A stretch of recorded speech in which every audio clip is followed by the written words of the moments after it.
Bismillahirrahmanirrahim. Assalamualaikum warahmatullahi wabarakatuh. Salam sejahtera buat kita semua. Selamat malam kepada bapak-bapak, ibu-ibu, mas-mas, mbak-mbak, kawan-kawan sekalian. Terima kasih. Senang sekali malam ini saya, mas-mas, mbak-mbak, ibu sekalian, dapat bergabung di forum kecil ini, forum perspektif. Ini merupakan diskusi kita yang ke-7.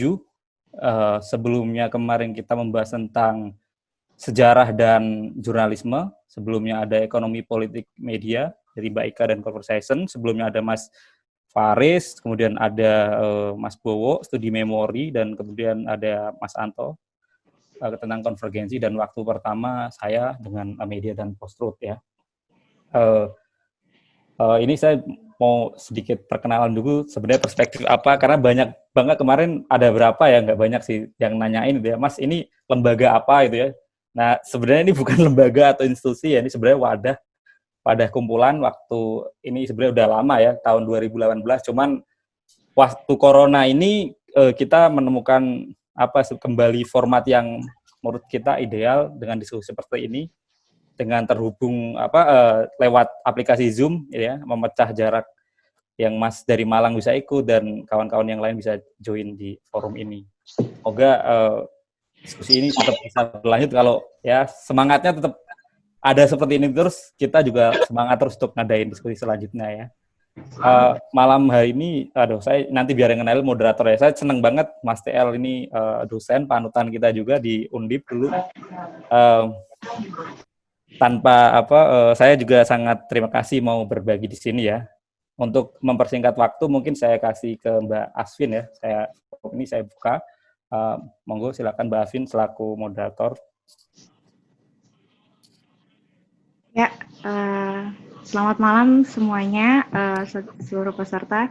Nyon sewu Mas TL. Terima kasih sudah bersedia untuk menjadi narasumber malam ini. Setelah banyaknya masukan dari diskusi sebelumnya kepada Mas Erik, maka malam ini ada diskusi mengenai agitasi propaganda, di mana nanti pembicaranya ada Mas TL.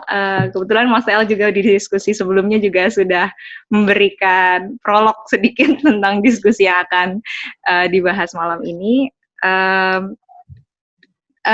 Terima kasih.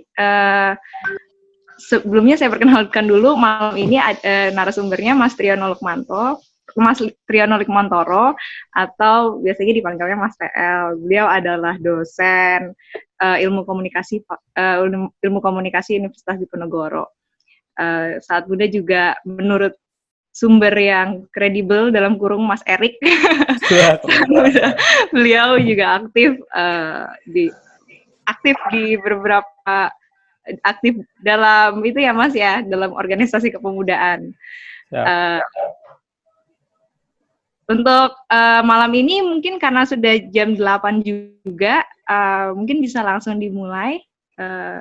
Monggo Mas TL, silahkan. Halo Mbak Asvin, sudah bisa didengar suara saya? Dan teman-teman semua? Sudah, baik. Terima kasih teman-teman semua sudah mengundang saya. Saya sangat senang bisa hadir, sangat bangga bisa kumpul kembali, walaupun kumpulnya secara virtual seperti ini, tapi menurut saya malah menguntungkan juga karena berbagai teman dari berbagai kota bisa hadir di sini. Jadi tema yang mau saya sampaikan adalah tentang agitasi dan propaganda. Nah, kata-kata ini seringkali dianggap negatif, dianggap jelek, dianggap tidak bermoral, tidak senonoh gitu. Mengapa sih? Nah, mungkin seringkali kita mengenal istilah agitprop, agitasi propaganda, kemudian disingkat agitprop, yang itu dimunculkan oleh, sebut saja PKI gitu, Partai Komunis Indonesia, dan negara-negara yang memang berhaluan komunisme. Tapi apakah dinamakan agitasi dan propaganda memang seburuk itu, sejahat itu? Dan kalau kita dengar istilah propaganda, biasanya kita juga mengasosiasikan dengan hal-hal yang bersifat menipu, kemudian sebut saja misalnya tidak jujur, kemudian yang lain adalah brainwashing, sebagainya gitu ya. Nah, eh, slide saya bisa ditayangkan atau saya tayangkan sendiri aja slide saya ya. Di-share, langsung tayangan sendiri, Mas. Dari situ, Mas, bisa, Mas. Dari sini ya. Sudah bisa Share terbaca screen ya. itu, Mas, juga. Bisa Ya, nggak, Mas? Silakan, Mas.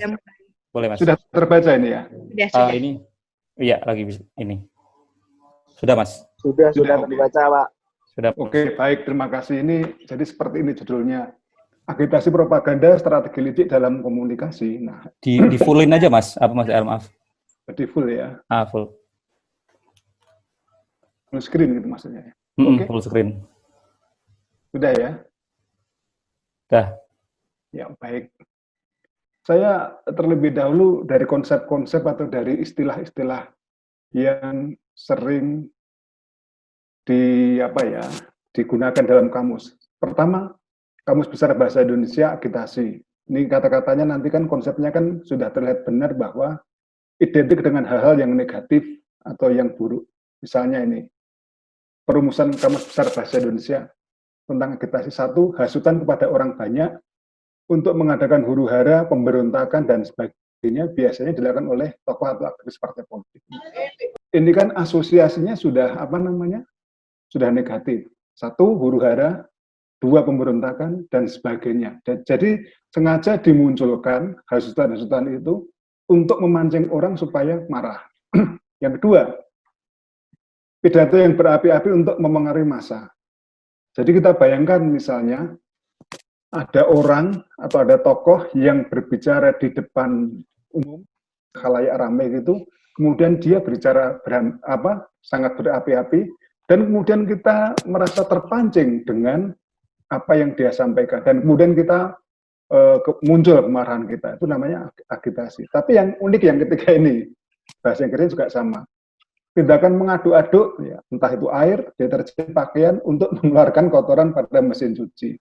Jadi kalau kita nyuci pakaian itu pun kita melakukan agitasi sebenarnya. Jadi kalau boleh dirumuskan seperti itu.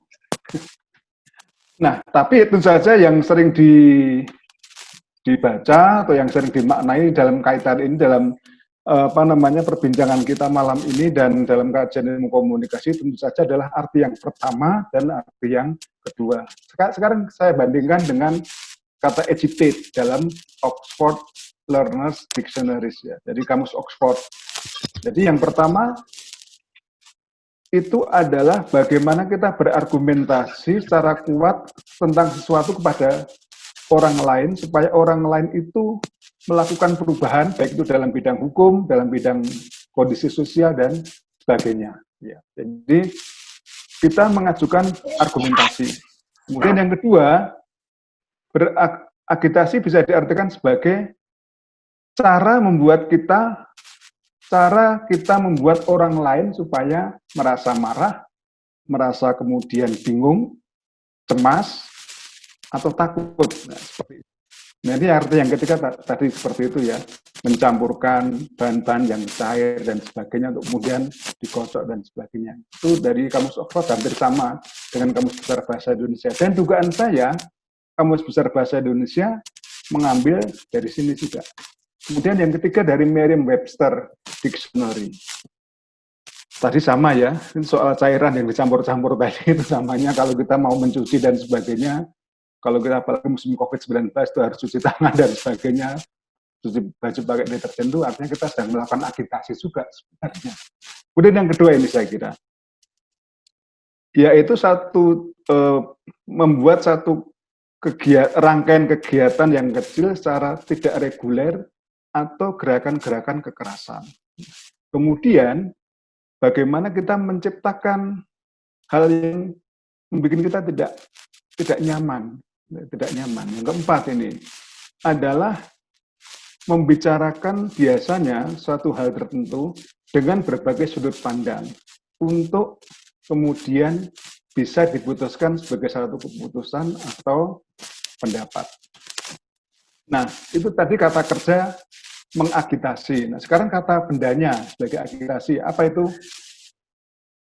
Yaitu kekhawatiran karena memunculkan perilaku tertentu. Ya. Yang kedua adalah ini public protest supaya mendapatkan perubahan politik Kemudian yang ketiga adalah pertemuan publik atau march. March itu biasanya, bukan biasanya, march itu bisa diartikan sebagai cara misalnya melakukan jalan beramai-ramai gitu, ya, demonstrasi, ya, organized walk, ya, by many people, ya, yang digunakan untuk menunjukkan protes terhadap sesuatu atau mendukung sesuatu. Jadi misalnya gini, bisa beri contoh nanti bisa kita diskusikan, ya, demonstrasi dari kelompok 212 ini bisa dimasukkan juga sebagai satu bentuk agitasi, baik itu bentuk dalam hal perkumpulannya, pengumpulan orangnya, maupun dalam hal kehadiran orang yang di sana dan juga berbagai bahkan oleh tokoh-tokoh di sana. Saya kira tidak hanya peristiwa 212, terlepas ini kita pro atau tidak, pro atau setuju atau tidak, ya. Tapi berbagai hal yang lain juga memiliki hal serupa di tahun 98 dan sebagainya, ya. Kemudian Merriam-Webster saya kira juga sama, yaitu aktivitas atau emosi yang kemudian bisa menunjukkan kemarahan. Satu keadaan atau aktivitas atau emosi yang menunjukkan, ya, satu hal yang bikin kita marah. Kemudian keadaan pemikiran atau keadaan kesadaran yang biasanya, ya, memungkinkan orang mengalami kesulitan dan sebagainya. Itu agitasi seperti itu. Nah, jadi konsep agitasi adalah seperti itu dari sisi kosakata, ya. Nah, sekarang kalau agitasi dalam konsep ilmu komunikasi atau agitasi dalam hal yang dikaitkan dengan propaganda, nanti saya akan bolak-balik agitasi propaganda. Agitasi dalam ilmu komunikasi atau dalam konsep komunikasi adalah penggunaan slogan politik dan kebenaran yang setengah untuk mengeksploitasi, ya, grievances itu bisa rasa marah, rasa jengkel, rasa tidak habis pikir dan sebagainya kepada publik, ya. Dan dengan itu kemudian bisa membentuk opini publik dan memobilisasi dukungan massa. Jadi contohnya gini, kalau di media sosial, ya, terutama teman-teman yang punya akun Facebook atau mengikuti Facebook atau di Twitter terutama juga, ya, misalnya Indonesia dalam kepungan utang negeri, itu adalah satu bentuk agitasi. Awas, ada ancaman komunisme. Awas, PKI bangkit. Atau sebaliknya dari kelompok yang lain. Awas, sedang ada serangan dari kelompok pro khilafah. Awas, dan sebagainya. Itu adalah satu bentuk agitasi. Nah, propaganda apa bedanya? Propaganda itu adalah penggunaan argumen yang lebih rasional, yang lebih punya alasan, ya, dan punya sejarah, punya kaitan sejarah, untuk kemudian diindoktrinasikan dalam pengertian ini bisa penataran, bisa macam-macam. Tapi bukan berarti indoktrinasi itu selalu jelek, ya, tapi bagaimana kita menanamkan kesadaran pada orang lain, ya, terutama adalah orang yang terdidik, sehingga anggota-anggota masyarakat menjadi tercerahkan. Nah, ini adalah konsep terutama agitprop yang dilakukan di negara-negara Eropa Timur atau di negara-negara Pakta Warsawa. Jadi agitasi, sebut saja seperti itu, adalah satu bentuk hentakan awal, satu bentuk, sebut saja, hantaman awal, yang isinya adalah menggugah kita. Dan dalam tanda kutip, seperti hanya menghasut. Dan kita kemudian terhasut, dan wah, ini berarti kalau anak cucu kita diwarisi utang luar negeri yang banyak, bagaimana dong? Nah, kemudian muncullah propaganda lebih sistematis. Karena apa? Oh, mengapa utang luar negeri itu sangat berbahaya? Karena bisa membuat defisit anggaran, bisa kemudian anak cucu harus membayar, bisa kemudian setiap bayi yang lahir sudah punya utang, dan sebagainya. Alasannya apa? Banyak sekali seperti itu. Jadi agitasi memang tidak bisa dilepaskan dari propaganda. Agitasi itu seperti halnya kita menghantam dengan satu pukulan telak, karena isinya serupa dengan hasutan, kemudian supaya orang yakin, kita berargumentasi secara lebih sistematis, dengan bahasa-bahasa yang lebih ilmiah atau yang bisa diterima oleh orang lain, dan kemudian kita tanamkan atau kita diskusikan gitu dengan orang-orang yang yang menjadi sasaran kita. Nah, ini propaganda ya dalam bahasa Indonesia. Ini penerangan, paham, pendapat, dan sebagainya yang benar atau salah yang dikembangkan dengan tujuan meyakinkan orang agar menganut suatu aliran, sikap, atau arah tindakan tertentu.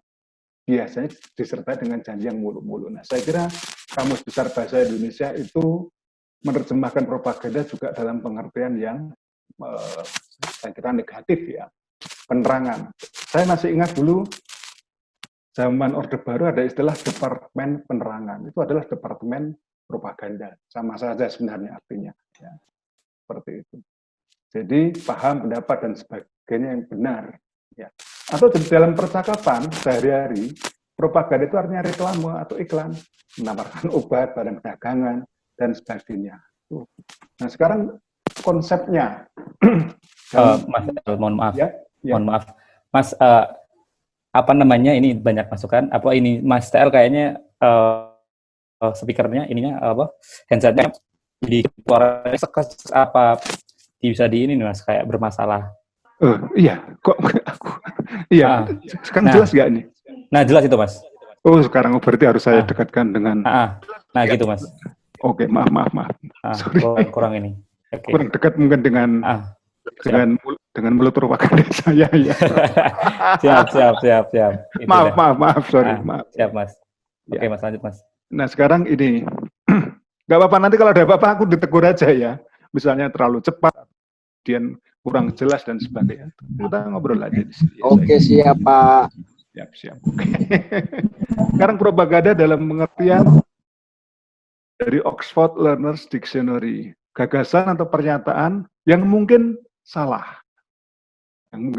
Ya. Kemudian menyajikannya atau gagasan tadi itu secara satu pihak, ya, one side saja, ya.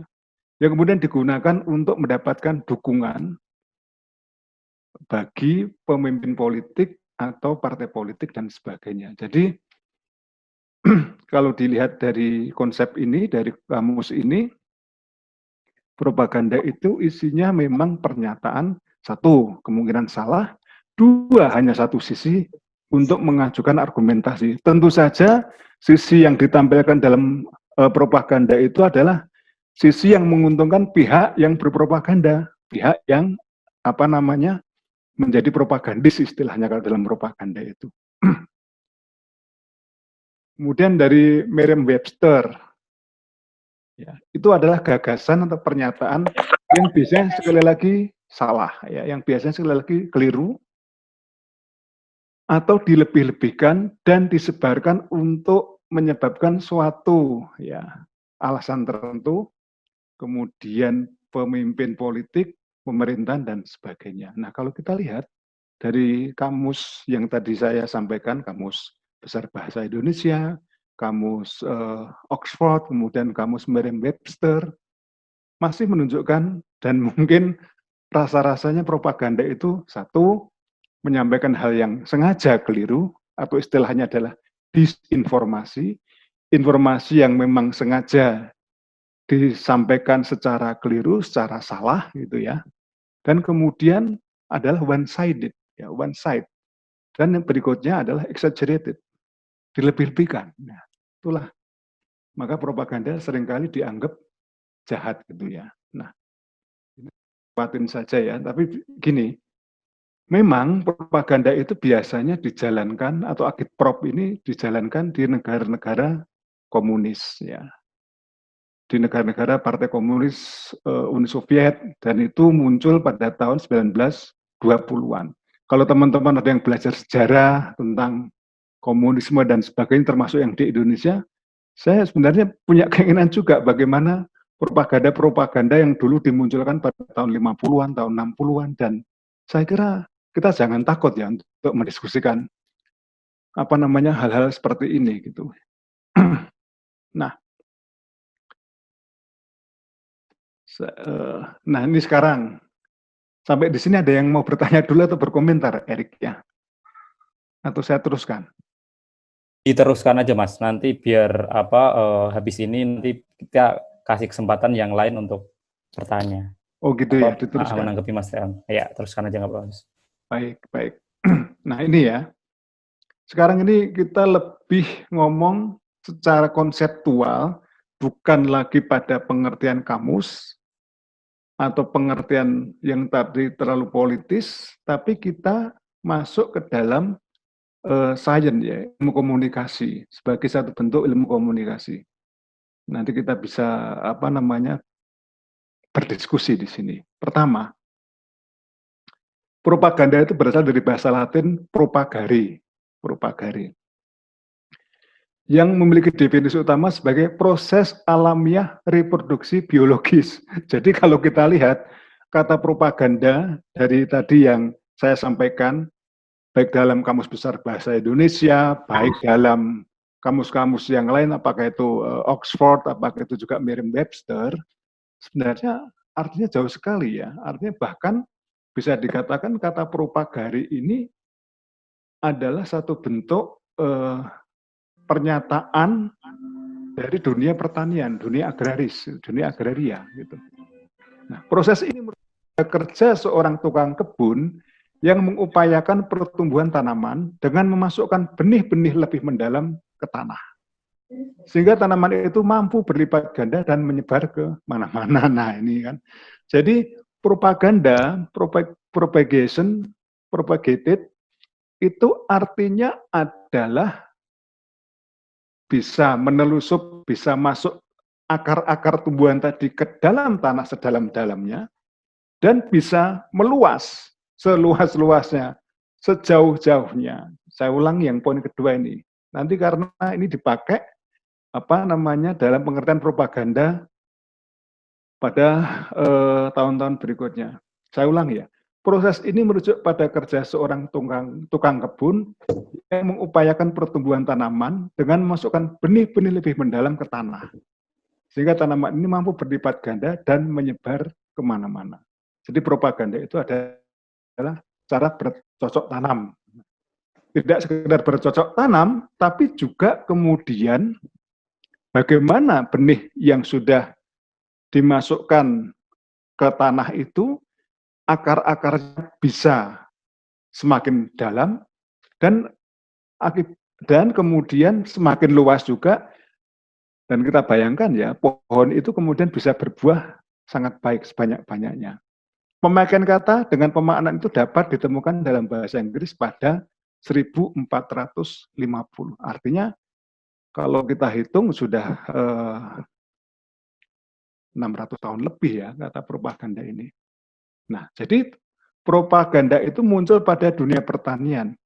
Tidak terlalu salah apabila dikemukakan bahwa kata propaganda muncul dari dunia pertanian yang merujuk pada makna menebarkan atau membiakkan. Tapi sekali lagi ini tanaman ya. Dengan memasukkan benih atau batang tanaman tertentu ke dalam tanah, maka diharapkan terjadi berbagai persebaran dan pengembang biakan yang tidak saja baik, tetapi juga kokoh dan kuat. Nah, ini loh artinya. Kalau kita bandingkan atau kalau kita asosiasikan propaganda ini kan seperti indoktrinasi, toh, kalau dalam bahasa sekarang. Jadi kita memasukkan gagasan-gagasan tertentu yang kita anggap baik, ya, kemudian gagasan itu bisa kemudian tertanam secara kuat, menancap kuat, dan kemudian orang yang mendapatkan indoktrinasi tadi kemudian bisa mengikuti apa yang kita inginkan dan bahkan nanti bisa berkembang secara lebih baik lagi. Nah, ini kalau saya gambarkan seperti ini atau tampilan gambarnya secara mudah seperti ini. Makna etimologis dari propagare seperti ini. Ini ada batang stek yang ditanam ke dalam tanah, kemudian batang stek tadi.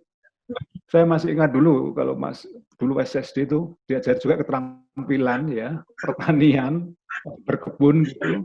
Jadi ada batang ketela pohon gitu yang kemudian ditanamkan ke tanah, dan kemudian muncul akar, itu yang keempat.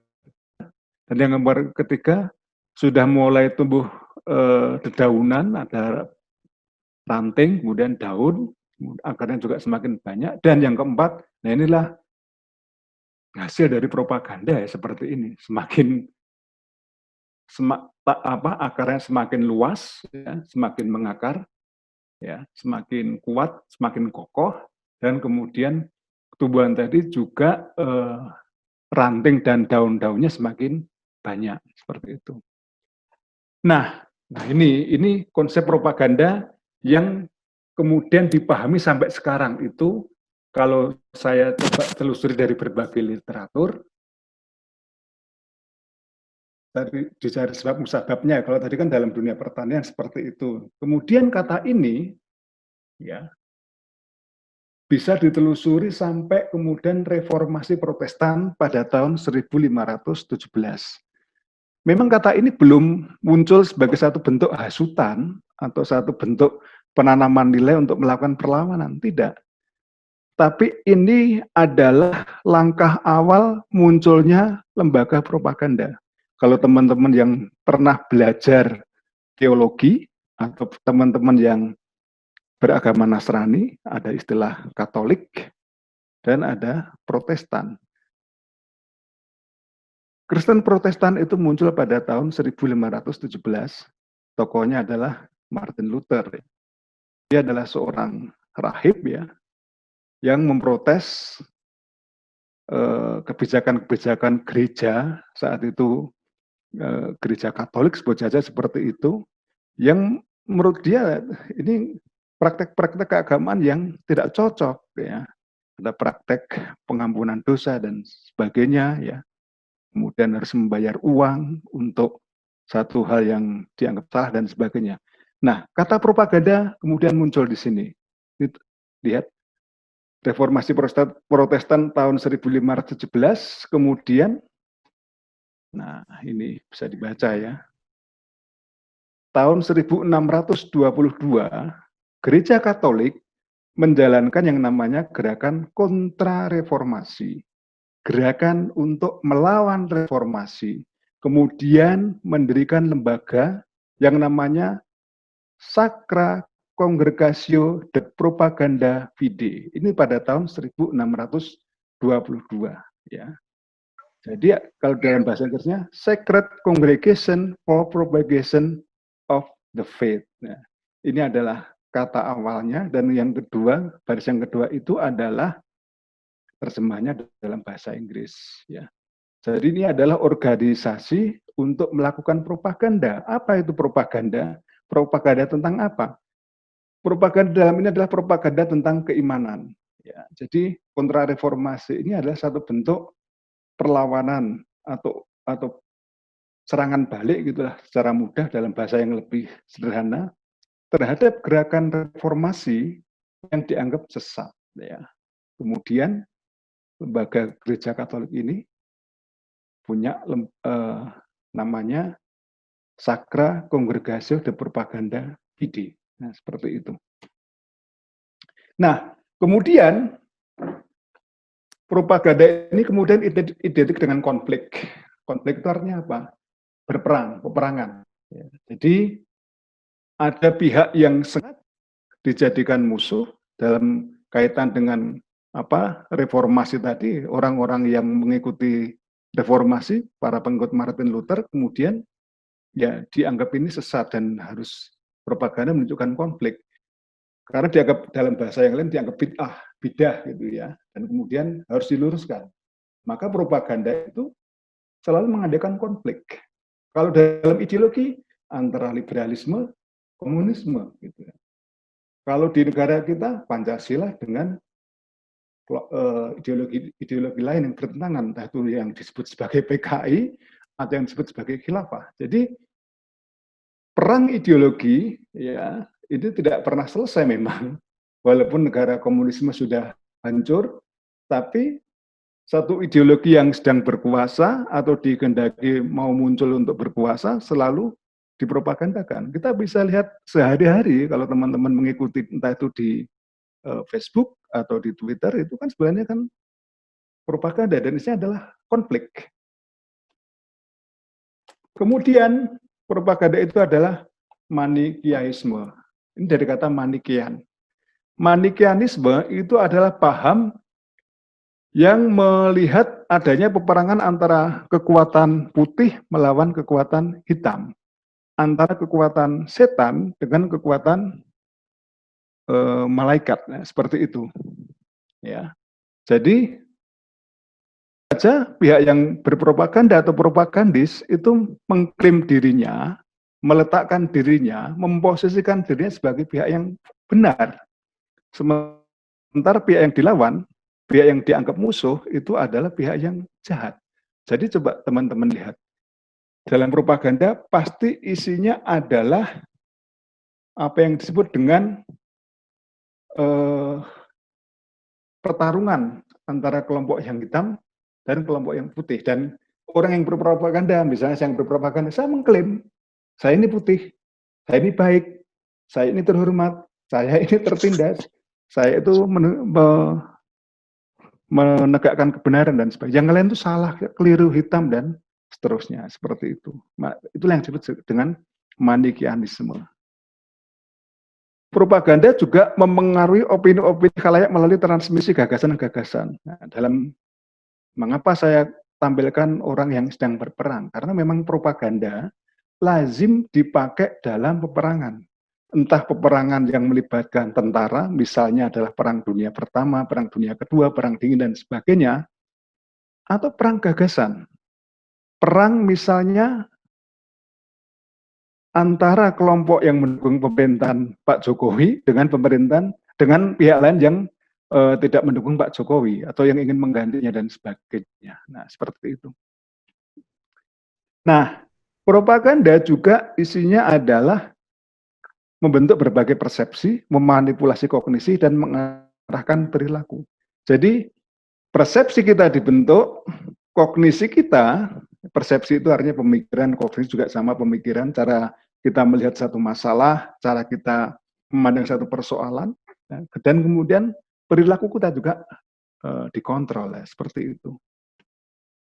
Nah, saya kira ini ya teknik-teknik propaganda yang lazim kita pakai atau yang lazim dikenal dalam dunia propaganda. Yang pertama adalah name calling. Name calling ini adalah simbolisasi dari tanda yang berisi kutukan. Secara mudah gini, name calling itu adalah memberikan nama yang buruk untuk musuh kita. Memberikan nama yang merendahkan, nama yang sebut saja melecehkan, ya, seperti itu. Sebut saja gini, cebong versus kampret. Nah, misalnya seperti itu. Cebong dan kampret itu kan name calling, penyebutan. Ya. Atau sekarang yang muncul penamaan misalnya kadrun, kadal gurun, dan sebagainya. Nah, ini sebenarnya adalah propaganda juga, teknik propaganda. Yang kedua, glittering generality, ya, yaitu adalah menampilkan hal-hal, terutama ini yang dilakukan pemerintah, ya, keberhasilan pemerintah, ya. Jadi menampilkan glitter, kita tahu ya, gemerlapan gitu kan. Kalau orang pakai glitter, entah itu di bagian tubuh tertentu atau bajunya dan sebagainya, dan kita kemudian menjadi, oh iya ya, dia berkilauan gitu ya. Dan kalau dalam propaganda itu artinya apa? Menampilkan hal-hal yang berhasil saja. Dulu ada yang protes gara-gara iklan Pak Jokowi pembangunan infrastruktur muncul sebelum pemutaran film di bioskop itu, seperti itu. Kemudian yang ketiga transfer. Ya. Transfer itu artinya mentransfer otoritas tertentu kepada para pengikutnya. Biasanya yang sering ditunjukkan adalah simbol orang menggunakan topi bendera Amerika sambil I want you, aku menghendaki kalian, nah, seperti itu. Atau misalnya dalam kehidupan dulu pas kampanye presiden, saya mengundang semua pihak untuk memilih saya, misalnya, dan sebagainya. Yang keempat, testimonial. Testimonial berarti apa? Kesaksian.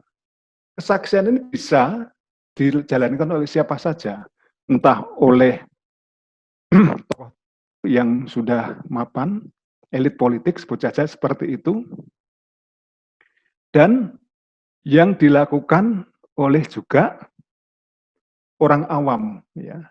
Jadi misalnya kalau ada orang memberikan kesaksian, misalnya gini, sekarang di bawah pemerintahan ini kehidupan saya semakin baik, kehidupan saya semakin meningkat, nafkah saya semakin gampang dan sebagainya, fasilitas untuk anak saya sudah semakin bisa dipenuhi.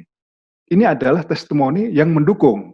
Kemudian ada juga yang lawannya menggunakan testimoni yang tidak mendukung atau sebut saja yang menentangnya. Justru di bawah rezim ini terjadi banyak penindasan, terjadi banyak penangkapan, terjadi banyak huru-hara dan sebagainya, ketidakpastian, ekonomi saya semakin tidak menentu, anak saya butuh sekolah, saya kena PHK dan sebagainya. Ganti presiden, misalnya seperti itu, dengan testimoni. Kemudian yang kelima, plain vox.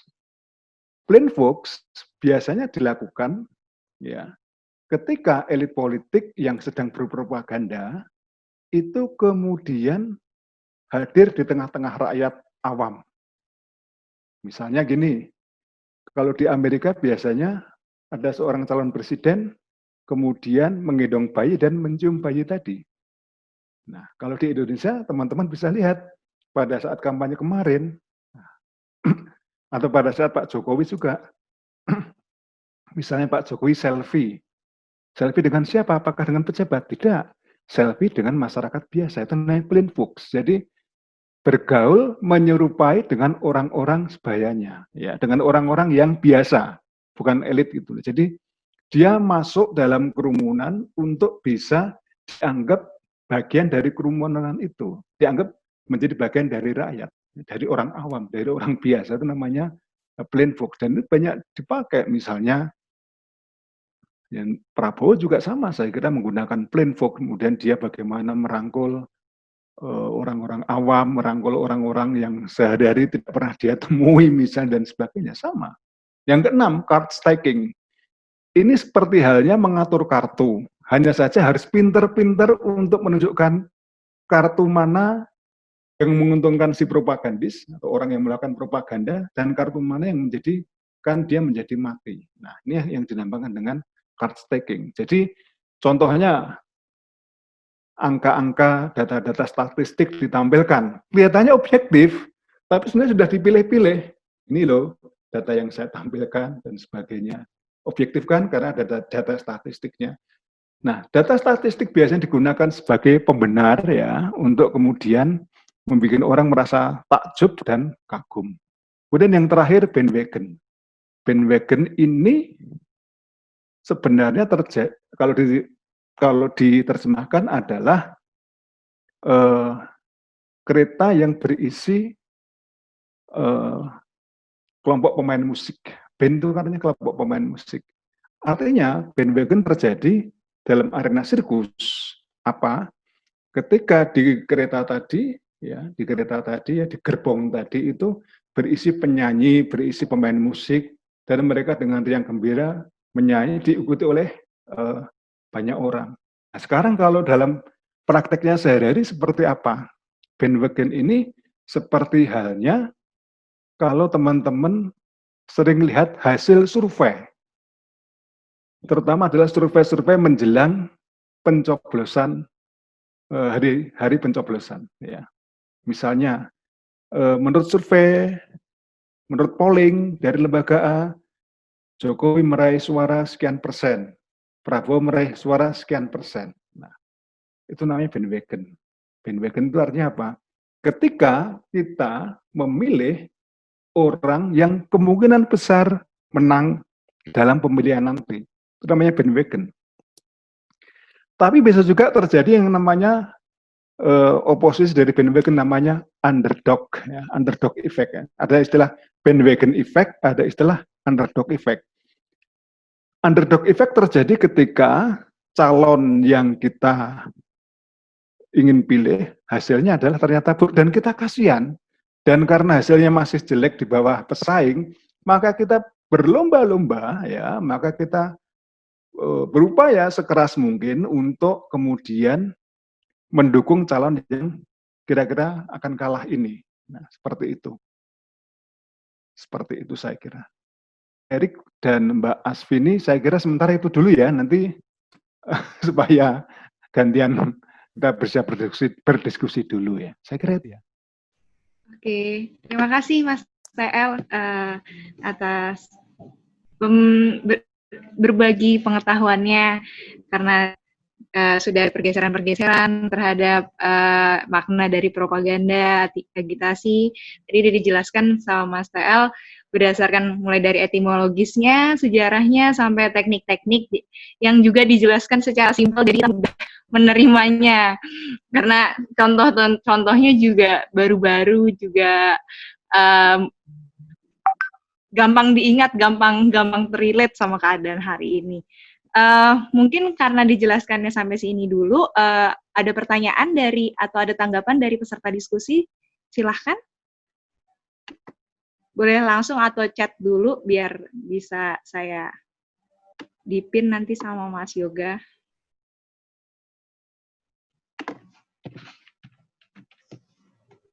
Ini juga terima kasih Mas TL sebagai informasi sampai sekarang ada 82 partisipan yang ikut diskusi kami. Ini dua kali lipat dari diskusi minggu lalu. Monggo kalau misalnya ada yang mau menyampaikan tanya. Di sini juga Mbak Iko, apakah udah hadir ya di sini? Ada juga Mas Denny ya? Saya sudah hadir, Mbak. Oh iya, selamat malam. Ada juga Mas Denny dari Kompas ya? Mantan jurnalis Kompas, Mas Denny. Oh, bukan. Nanti orang Kompas marah lagi. Oh, Mas Erik nih infonya. RCTI. Aku info Mas Erik. Oke. Oh, ada yang mau tanya, silahkan Mas Daniel. Jika mau langsung bertanya menanggapi. Ya, baik. Oke, selamat malam. Mau tanya tadi penjelasan ada satu kata propaganda sama apa Manichaeisme apa? Aduh, saya lupa itu. Manichaeisme, ya. Manichaeisme itu sebenarnya maksudnya apa gitu ya? Nah terus gini, kemudian misalnya gini, ada satu orang sedang menyampaikan pidato propaganda gitu ya, yang isinya propaganda. Nah kadang-kadang dalam pada saat dia menyampaikan itu bisa juga terselip kata-kata yang istilahnya agitatif gitu. Ya. Itu aja sih. Kadang-kadang pakai kayak beda-beda tipis juga sih kalau menurut saya. Iya. Gitu aja Mas TL. Baik, terima kasih Mas. Saya langsung saja Mbak Asvini sebagai moderator, saya minta izin dulu. Ya, silakan monggo Mas. Ya, baik Mas Daniel Supriyadi, terima kasih. Jadi Manichaeisme itu adalah satu paham, satu ideologi sebut saja seperti itu, yang melihat selalu ada pertarungan antara hitam dan putih, antara yang baik dan yang tidak baik, antara yang baik dengan yang jahat, antara dengan yang terpuji dengan yang dilaknat, antara dunia ini dipandang hitam putih. Nah, kita seringkali berhadapan dengan kenyataan politik seperti ini sekarang ini. Kita masih melihat bahwa ini seakan-akan antara yang pro Jokowi dengan yang anti Jokowi, padahal sudah campur aduk sekarang. Kita melihat bahwa ini yang pro pemerintah dan yang anti pemerintahan, padahal mungkin tidak segampang itu. Ini seakan-akan dunia secara mudah dibagi menjadi dua kelompok kita dan kelompok mereka, us versus them, kan seperti itu. Nah, ini adalah cara berpikir Manichaean namanya, ya. Jadi cara berpikir Manichaean seperti itu, Manichaeisme makanya disebut seperti itu. Jadi selalu dalam propaganda, nah ini konsekuensinya dalam propaganda, biasanya lazim kita menempatkan diri kita sebagai pihak yang sedang berpropaganda sebagai yang selalu terpuji, yang baik, yang ingin menegakkan kebenaran. Sementara pihak yang lain keliru, salah, tersesat, dibenarkan. Kalau nggak bisa dibenarkan, ditumpas. Nah, seperti itu kan propaganda. Jadi selalu hitam putih seperti itu, Mas. Ya. Kemudian yang kedua tadi tentang agitasi ya. Agitasi itu kalau dalam hal yang saya pahami ya, agitasi itu sebagai satu gebrakan atau pukulan awal, punchline, Bang. Kalau dalam komika itu kan biasanya punchline itu kan di bagian akhir ya. Jadi biasanya ngasih pengantar, 1, 2, 3 kalimat, setelah itu punchline. Kasih tonjokan. Pamungkas gitu. itu ya. Iya, Pukul pamungkas. Kalau ini enggak, dalam propaganda terbalik, Mas. Dipukul dulu, sampai kemudian orang merasa tersadar, terhenyak, kaget. Kemudian setelah itu dikasih propaganda. Jadi agitasi itu memang hasutan sebenarnya itu. Tapi hasutan dalam, ya kita sebut saja hasutan yang membuat orang lain kemudian menjadi marah, menjadi kemudian sedih, menjadi tersiksa, dan sebagainya. Jadi ini isinya membuat kita menjadi tidak nyaman, uneasy gitu. Dan kemudian setelah itu, setelah orang sadar awal, setengah sadar kan seperti itulah, seperti itu. Kemudian dikasih propaganda secara sistematis. Nah, ini loh, misalnya yang hari-hari ini sering muncul, saya juga kaget ya, bulan Mei kemarin itu, orang membakar bendera PKI. Wah, awas bahaya PKI. Kok tumben? Biasanya kan bulan September, Oktober kan gitu. Oh, ternyata bulan Mei itu adalah hari lahir PKI yang ke-100, misalnya seperti itu. Orang kemudian malah jadi ngerti, jadi sadar. Tapi ini kan satu bentuk tonjokan, Mas. Kemudian orang bertanya, apa sih bahayanya komunis? Oh ini loh, ini dan sebagainya. Sama juga dari kelompok yang sebut saja yang lain itu. Ada bahaya, awas. Kita dikuasai khilafah. Kita dikuasai Islam radikal, Islam konservatif misalnya. Ini kan kata-kata yang isinya agitatif, Mas, ya kan? Ya, jadi awas Islam radikal, awas terorisme dan sebagainya. Jadi sebenarnya kita dalam dunia sehari-hari sadar atau tidak sadar, tapi karena sudah menjadi bagian percakapan kita sehingga menjadi tidak sadar, kita selalu mengatakan, wah itu Islam radikal loh, kayak gitu dengan ciri-ciri seperti ini. Wah ini komunis loh dengan ciri-ciri seperti ini dan sebagainya. Nah ini adalah satu bentuk gebrakan awal, sama seperti tadi yang saya contohkan. Indonesia masuk dalam perangkap hutang luar negeri.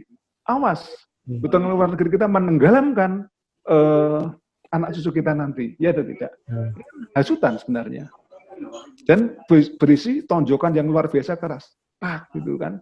Kemudian supaya orang yakin, maka dilakukan propaganda. Oh, apa sih hutang luar negeri itu? Bagaimana hitung-hitungannya? Mengapa bunganya sangat berat? Bagaimana kita mengangsurnya? Kira-kira kapan sampai selesai? Dan sebagainya. Nah, seperti itu, Mas.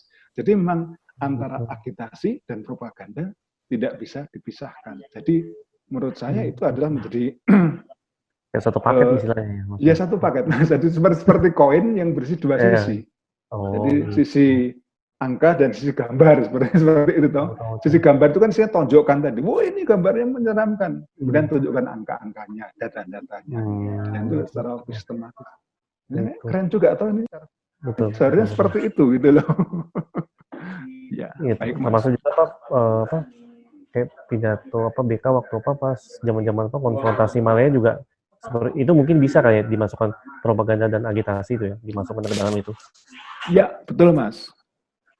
Amerika kita setrika, Inggris kita linggis, ya, seperti itu kan. Jadi itu agitasi Mas. Nah, tapi kata itu, agitasi dan propaganda saat itu bukan menjadi kata yang konotasinya jelek. Saat itu konotasinya masih netral dan biasa-biasa saja gitu loh. Tapi, nah nanti saya jelaskan, mengapa kok akhir-akhir ini kata ini ya, sejak Orde Baru sebut saja seperti itu, kata agitprop, agitasi propaganda kok kesannya menjadi jelek, menjadi jahat, menjadi tidak senonoh sebut saja seperti itu, isinya adalah mengelabui, isinya adalah kebencian dan sebagainya. Ada benarnya, ada tidak benarnya.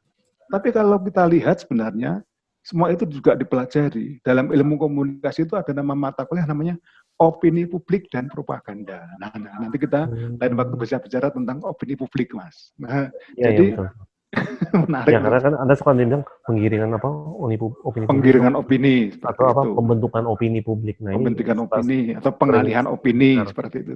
Ya, Seperti itu. atau pengalihan isu lah macam-macam lah. Ya, betul Mas, seperti itu. Jadi ada kaitan sebenarnya. Ya. Ini- Saya kira itu Mbak Mas Daniel dan Mbak Spini. Oke, Terima ya, kasih makasih. Mas. Makasih Mas. Terima kasih juga Mas Daniel pertanyaannya. Ini juga mau menyapa untuk ada peserta forum juga yang dari Malang dan Palembang. Selamat bergabung. Kemudian ada pertanyaan ini Mas dari Mas Ihwan. Mas Ihwan ini editor CNN ya. Monggo bisa kenalan dulu Mas Ihwan. Malam Mas Iwan. Selamat pagi. Selamat malam Pak. Ya, selamat malam Mas Muhammad Ikhwan ya. Silakan Iya, Mas. benar Pak. Terima kasih Pak sudah materinya menarik tentang propaganda dan agitasi. Pertanyaan saya itu kan kalau tadi dari penjelasan Bapak sudah sangat lengkap ya, bagaimana sejarah propaganda dari awal sampai perkembangannya sampai sekarang. Nah, yang menarik bagi saya adalah kalau kita ngomongin propaganda ketika di Orde Baru dan di awal-awal reformasi itu kan propaganda itu salurannya selalu menggunakan media, terutama media mainstream gitu ya, baik itu cetak, TV ataupun radio. Nah, itu kan yang terjadi. Jadi orang-orang selalu menggunakan media untuk bisa untuk bisa mempengaruhi publik, untuk bisa melancarkan opini-opininya. Nah, kemudian sekarang kan sudah berbeda eranya. Sekarang kan sudah orang-orang tidak lagi menggunakan media mainstream sebagai sumber informasi, tapi juga menggunakan media sosial sebagai sumber informasi dan juga sebagai sarana untuk melakukan propaganda mungkin, gitu. Nah, pertanyaan saya adalah dari sisi teori apa sih yang berubah dari konsep propaganda ini dibandingkan dulu ketika masih menggunakan media mainstream dengan sekarang ketika orang sudah menggunakan media sosial. Apa yang berubah dari praktek propaganda itu misalnya, karena kita tahu sekarang ketika sudah menggunakan media sosial, kita sudah semakin bingung nih.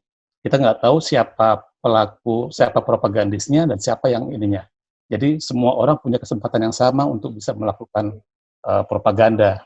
Nah, akhirnya kita jadi sulit untuk membedakan siapa sih propagandis, siapa yang akan diinikan. Termasuk juga, ya semuanya serba cair lah, kira-kira gitu. Kalau dulu kan jelas, ada pelaku menggunakan media dan sasarannya adalah khalayak masyarakat. Nah, sekarang kita sudah ini.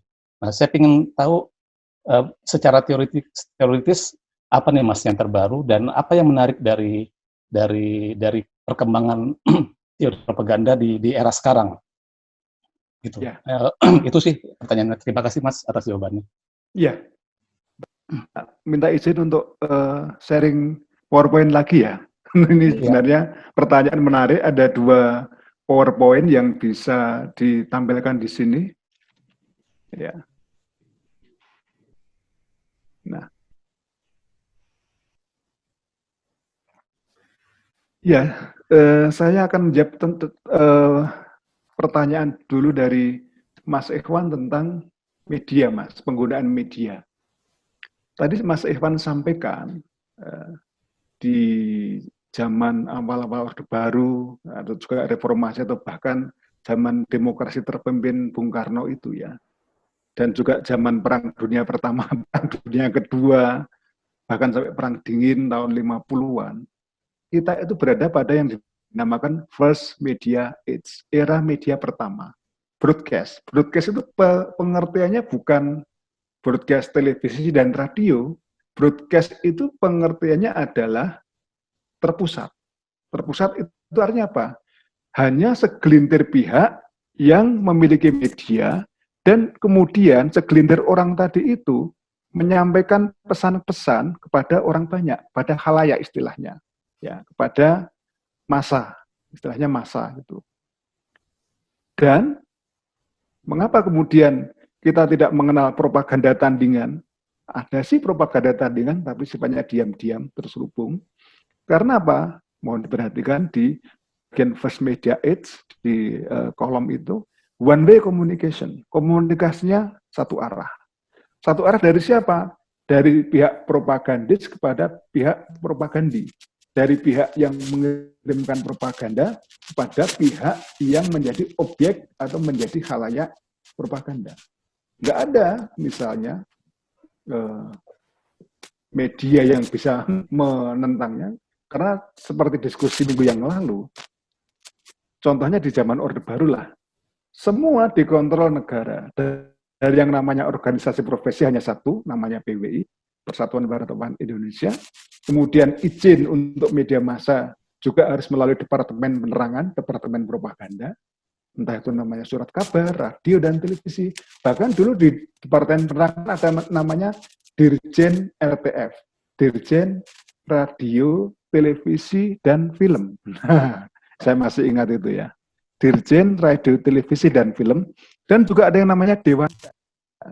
Ini adalah satu dewan yang sangat kuat peranannya untuk melakukan pencabutan, sebut saja pencabutan surat izin. Kemudian yang berikutnya, yang ketiga, predisposed to state control. Jadi media era pertama, tadi saya contohkan surat kabar, kemudian televisi, radio, film, ya, yang tadi Mas Ikhwan sebut sebagai media mainstream, ya, itu adalah memang dikontrol negara. Tujuannya adalah memang negara bisa mengontrolnya. Karena apa? Sebagai instrumen bagi rejim untuk menciptakan stratifikasi dan ketidakadilan. Maka jangan heran, pada zaman Orde Baru, hanya segelintir orang yang kaya yang bisa menguasai media. Zaman sekarang mungkin tersebar kemana-mana. Ya. Kita bisa bikin media lewat media sosial, bikin media online, sepanjang kita layak dan bisa terjual, pasti akan hidup. Banyak media tutup sekarang bukan karena dibredel oleh pemerintah, tapi nggak laku. Kan, seperti itu. Kemudian, yang berikutnya, partisipan itu terfragmentasi dan terbentuk sebagai massa. Maka ada istilah media massa. Bandingkan dengan istilah media sosial. Nanti akan kita bahas pada bagian second media age, era media kedua, gitu Mas.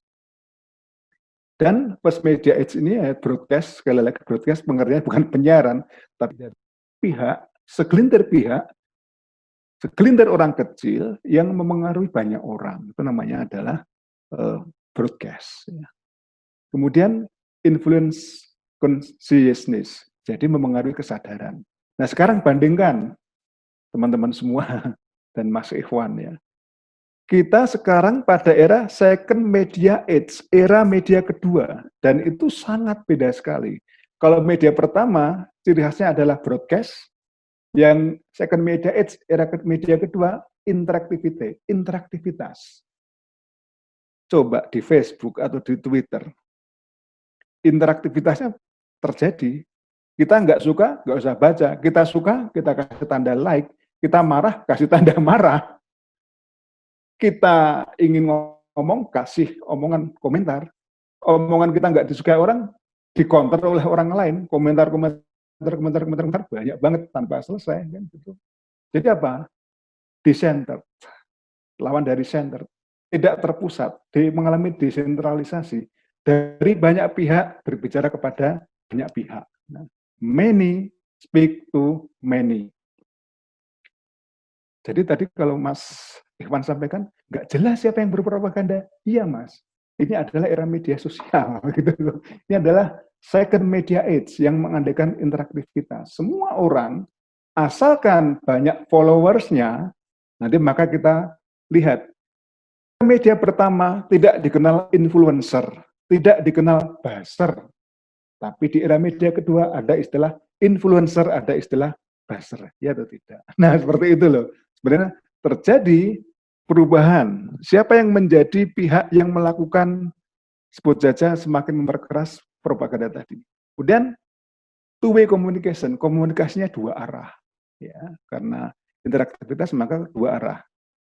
Kita bisa mengcounter, kita bisa membalas, ya, dan sebagainya. Atau kalau kita nggak suka ini ya, ekstremnya ya, kalau di Facebook atau di media sosial yang lain, saya kira kita bisa unfollow, tidak mengikuti orang tadi, tapi masih berteman kok di Facebook. Kita karena nggak suka seringkali orang ini isik dan sebagainya, unfollow. Tapi statusnya sebenarnya masih berteman.